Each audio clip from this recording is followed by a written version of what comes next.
You're not official. Brittany, you're not official. I want you to be happy for me. I'm just trying to figure out, why do we care? Mary, rude. Virtual reality. Hi, I'm Danny Murphy. And I'm Evan Real. And wow, this ropes course, I think actually in hindsight, the ropes course was easier than the quesadilla time after. You mean the quesadilla? Can I get the quesadilla? I did love the way that Mary Cosby pronounced quesadilla. And I also love all the mayhem that she brought to this episode. Mary, how are you today? I'm good. Good. How are you? I'm good. Good. Hope you stay that way. I forgot who it was. I think maybe it was Lisa Barlow that said, Mary is on one today. She is really funny today. I think Mary Cosby is always funny, but there was something special about the way she spoke, the way she moved through this episode. If somebody falls, is that it? No, I'm sure we're gonna be harnessed towards it. I know. I don't know if maybe because they were higher up, so she was closer to God. Oh, true. So that enlightened her. Yeah. But Mary had a little lamb and a lot to say, and a lot of it was directed towards Britney. She's just not the sharpest knife in the drawer. She's not even the sharpest spoon. And we got it before there's so much to dive into. What were you feeling while Britney gave her cheers toast? Hey, you guys, I want to make a toast. Ting, ting, ting, ting, ting, ting, ting. I was perplexed at why she felt the need to have a big cheers moment, because she is a friend of. So kind of like what Mary said, it's like, I'm trying to figure out why we should care. I'm just trying to figure out, why do we care? Mary, rude. Which that was, although I do like Britney, I'm vibing with Britney, I'm feeling Britney. I was trying to figure out, wait, why should we care? What was the reason? And I guess it was because she and the Osmond guy, who I think, is he a nephew, a cousin? He's related to the Osmonds somehow. Is he a brother? I don't know. But he's related to Donnie and Marie somehow. They've apparently broken up 19,000 times, and she was excited to let the gals know. That's so sad. That she felt like they were official because he posted a photo on his Instagram story, not even on the grid. There's so many important parts to this. But that's not the more important part. Other than the story of it all, is that the photo was her in a shopping cart at Costco with a caption that said something to the effect of, my friend. I like shopping with my best friend. I like going to Costco with my best friend. I'm allowing my best friend to use my Costco club card. She was like, guys, we're official. After so many ups and downs, we're finally Instagram official. And then Lisa had to hit her with some. Yeah, Lisa was like, wait, this is the story? Brittany, I would be worried about this. Talk to me. I feel like Jared's working you over a little bit. Do you really? Well, first, because Lisa went from not caring at all. I think she just was having her hot chocolate with her tacos. This life is so good. Yum, yum, yum. And then she was like, oh, she's talking about, okay, I'll check. Oh. And she's kind of, you should look out. She was fully dialed in. I think that Lisa was honestly very concerned for Britney. I feel like a few of the ladies were concerned for Britney. Yeah. And then it was so funny because I felt like poor little Britney, she was on cloud nine. She was so excited. And so I thought she would be resistant to the girls being like, little girl, time to wake up. Yeah. She woke up, and then it almost felt like she was about to start crying, because then I think it registered wow, someone posting me in a Costco cart and calling me their best friend really isn't any sort of declaration of love that's meaningful. No, I'm not fine with that. It hurts my feelings. So last night I thought that's why I was so excited to do this toast, because I felt like, I don't know. I mean, that's a huge step for us. Sorry, I'm emotional. Utah, the altitude's high, but the bar is so low. The bar is on the floor. Britney's bar. Britney's bar. And I mean, she was kind of getting hit left and right, because even though it was in a positive way, when they were playing pickleball, her and Heather's like, why can't you be alone? It seems like you're only divorced for how many months before you're in another serious relationship? Yeah, I know. Actually, the longest I've ever been single is 8 months. Why does being alone make you uncomfortable? I guess because I value that romantic relationship probably more than maybe I should. Why are you afraid of? I know. Well, and then we got into sort of a more layered discussion about growing up as a Mormon and how you're always meant to serve the husband, and how apparently you can't get into heaven without a husband. So there's sort of this always in the back of their mind, it's how can we serve and honor the man? Heather, she's a good time girl. She wrote the book Bad Mormons. She's shown her tatas on her second memoir. And so she's been through it, and she knows what's next. And I think she's just trying to help Britney get there as well. What's not clear to me And because with the Secret Lives of Mormon Wives, we've learned that Mormonism is a spectrum. Do we know if Britney is still part of the church? Yeah, that's not clear. What I was just, because we were talking about this earlier, is that she reminds me so much of the Mormon Wives. Yeah, Evan said, for all of the Mormon wives watching, Evan says that Britney is them in 30 years. Yeah, but don't you see it like with like the long hair, the way she does her makeup, even like the way she acts? It reminds me so much of the Mormon Wives. I bet you she knows a few. I'm of sure them. she has good hair. I'm sure she goes to Jesse. I bet you she does. I could see something. I feel like she would maybe vibe better with them than Mary and Bronwyn, because we've known Britney as much as we've known Bronwyn. Bronwyn does not want to get to know Britney. Everything I've learned about you so far feels chaotic AF. I'm sorry. Why is that? You're on again, you're off again, you're in a Costco cart, you've called her poor, you've called me a hoarder. And Bronwyn is team Mary Cosby forever. Well, first when she was like, I just don't know if she could spell YSL, and I don't mean Yves Saint Laurent. Oh my God. I know. She was like, I hate to call another woman dumb, but I don't like to call another woman stupid. I like to be supportive of other women, but I'm not sure if this woman can spell YSL. Or I think she might have used the word stupid.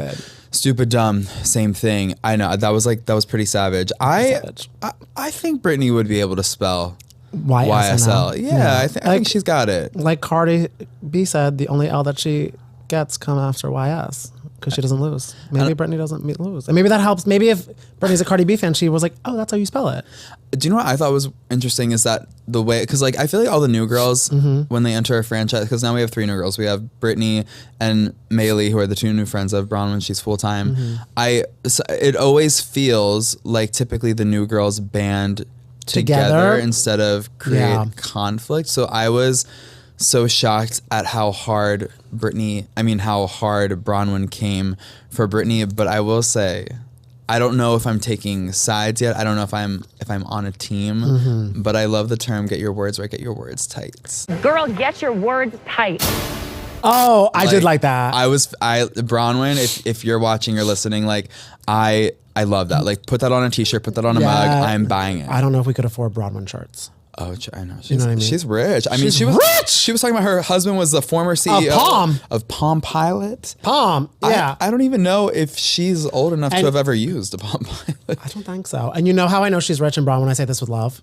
Rich people love to buy art that makes no sense. Oh, are you talking about the chairs? Yeah, the chairs with the neon light. You didn't like it? So it is chairs, all stacked on top of each other with a light installation that says, "You changed my life." Where's that?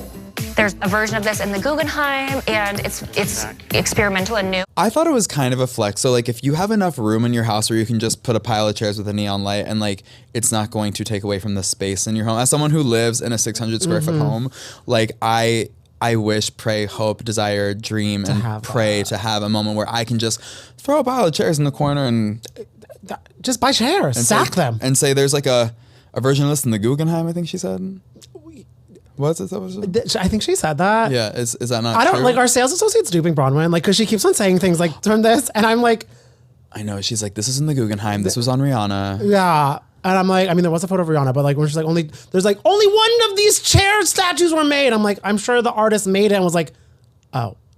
If there are any art dealers or retail associates watching, they know how to get Bronwyn in the next They know how to get Bronwyn. So Raquel from New York, I guess, because she does the art world. Maybe, I hope she's connected with Bronwyn. Oh, yeah. They should do that. But I also did love when Bronwyn said so lovingly to Britney, I just want to learn like a fact about you that's not unhinged. I'd like to learn something about Britney that didn't feel unhinged. That's how I feel about Britney right now. Wait, excuse me?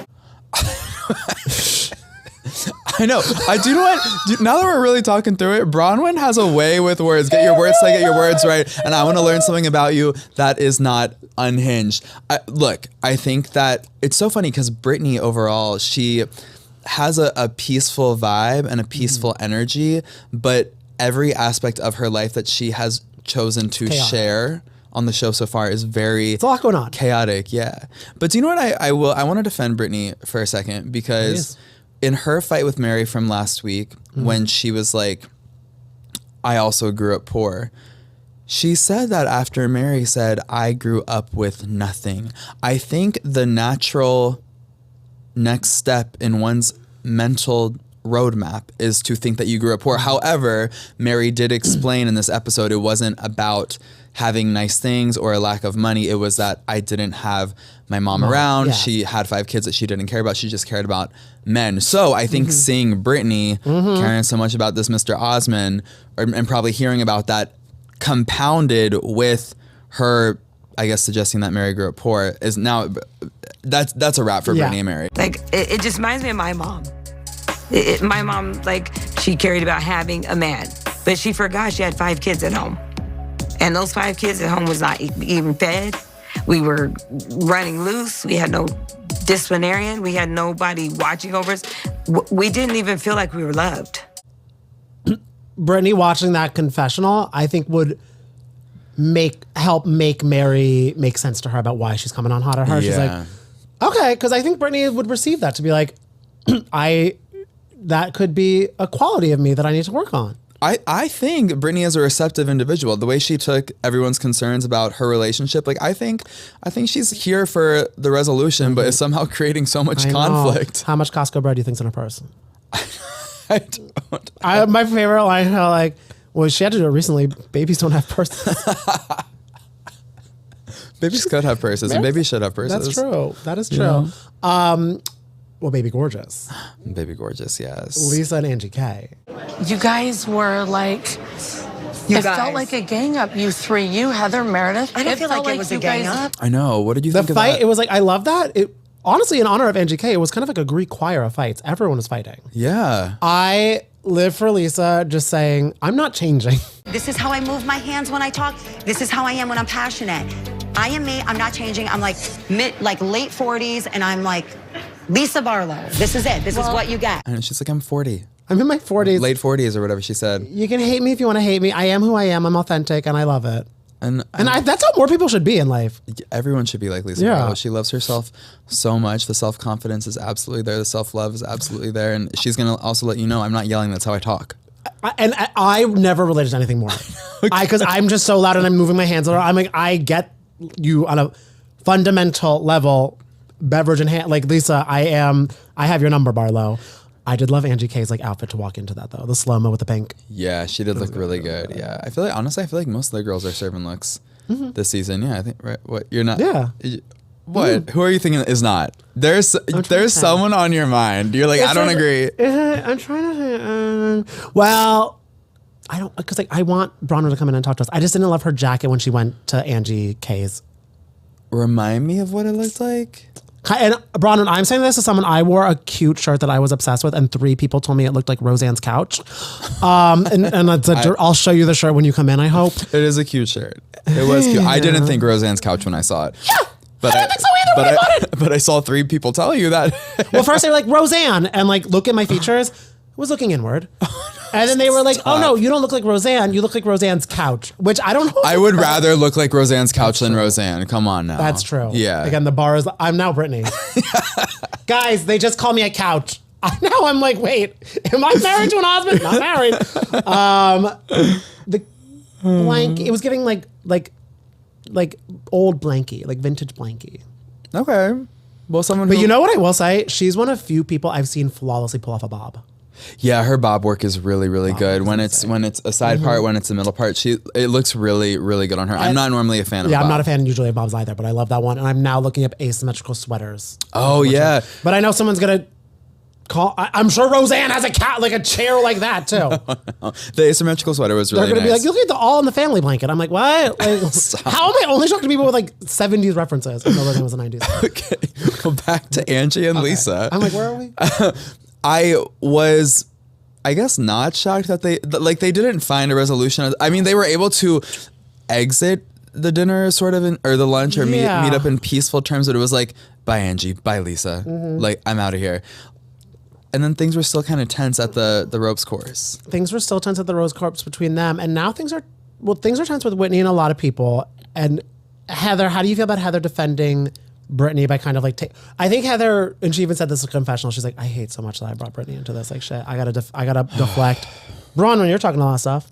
I feel like I've dragged Brittany like this baby deer in front of all these wolves, and she's clearly not up for the fight. And it's not warranted. They don't know anything about this woman. Yeah, no, look, I think that I relate to Bronwyn in the way that it is very easy to play to your audience. When you're with Lisa Barlow and you're having a good time, it's going to be easy to talk. Having a Wendy's shake, and you just want to talk some shit about Whitney. Because it felt like the way it kept ratcheting up was Whitney. The whole do you want to see a healed Whitney? I was like, did we practice this in the mirror at home? Like little tears were eking out. I was laughing so hard. I was like, it's just so trite. I can't. But you know what I liked?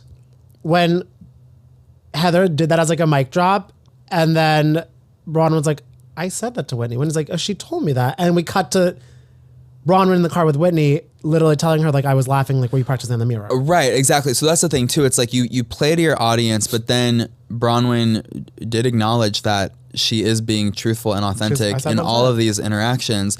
And if she's going to say it to her, she's going to also say it to her face. But I think it's, I don't know. I feel like Heather had a point until we saw the footage play back. And then it was I guess Bronwyn's playing to her audience, but I think she's also sort of standing by what she says. And look, when you're with Whitney, it's going to be easy to sort of laugh and nod along to the shit talking about Lisa and vice versa. The girls are fun. Right. It's a fun cast. Right, exactly. And so, I don't know. I feel like the same thing when we have a housewife in studio and they're dragging another housewife, it's going to feel or look like we're team that housewife who's currently sitting on the couch next to us. But we are just team chit-chat and team here to listen to whoever wants to lean on our shoulder and do a little shit talking. I'm the Roseanne therapy couch. You are. Get it off your chest. Yes. Get it off your chest. Let's relax and heal. Heal. Would you heal in Milwaukee? You know what's so funny? Because for so long, the Salt Lake City girls their cast strips have been lackluster the line of jokes because there was one member in particular who couldn't leave American soil. Yeah. Maybe they didn't get their passport renewed. Maybe they were investigated by the feds. We don't know the exact reason why they couldn't go to Milan, you know? Yeah. Oh, from Milan to Milwaukee. Milan to Milwaukee. They seem excited enough. I mean, it's where Mary's dad was born, so that's now the he's third. In heaven. Heaven now. Yeah, he's in heaven. But he was from Milwaukee, and Mary's never been, so she's excited to go. Here's the thing. She's the most excited, I feel like. I know. I said the word lackluster. I don't want to say all the Salt Lake City trips have been lackluster because they have provided so much amazing drama. It's just the locations. The locations are. I feel so bad for them because all the other franchises get to go to Milan or Rome or Colombia or wherever it is, and these poor girls are stuck. But anyways, I think that Trixie Mattel is gonna make it fun. She was also a good time in Palm Springs last year. Trixie's now a friend of. I'm not mad at that. I'm not mad about it either. Yeah. So I don't know. Meredith doesn't seem to be too into it. She's like, I'll see if I can make it. What, did you watch The Coming Attraction? She makes it. She makes it. I don't know how many parts of the trip she's in, but it's her and Heather sitting at a casino, and Meredith is like, did you hear that Whitney upcharges her jewelry? She buys the materials and charges it 20-30% more. Oh my god. So I think she flew in just to spill the tea. Spill the tea. Wow. And Meredith being a jewelry designer who's been in business for a lot longer than Wild Rose Beauty, Jewelry, and Bath Bombs. She would probably she knows what she's talking about. Wow, that's a wait. Speaking of Whitney and her jewelry and Meredith, when Meredith did her little impression of Whitney when she was talking about my jewelry is spiritual, I didn't know that Meredith had it in her to do impressions like that, but she was living for it. Brooks was living for it. We were living for it. I'm maybe she'll jump over to SNL. Can you imagine? SNL hosted by Meredith Marlowe. That'd be so good. She would do her opening monologue in a bathtub. It would be so good. That actually would be something. That would be something. Wait, and then Lisa Barlow can be the musical guest. Fourth night. Oh my God, yes. Fourth night. Would Taylor sue SNL? Would she sue SNL or would she sue us? Because we were the ones who facilitated one of those, Taylor, one of those could financially afford the lawsuit. Yeah. The other one, again, I can't emphasize enough to Taylor Swift and Bronwyn. I was called a couch twice. So or 3 times, a lady. So take pity on it. Oh my God.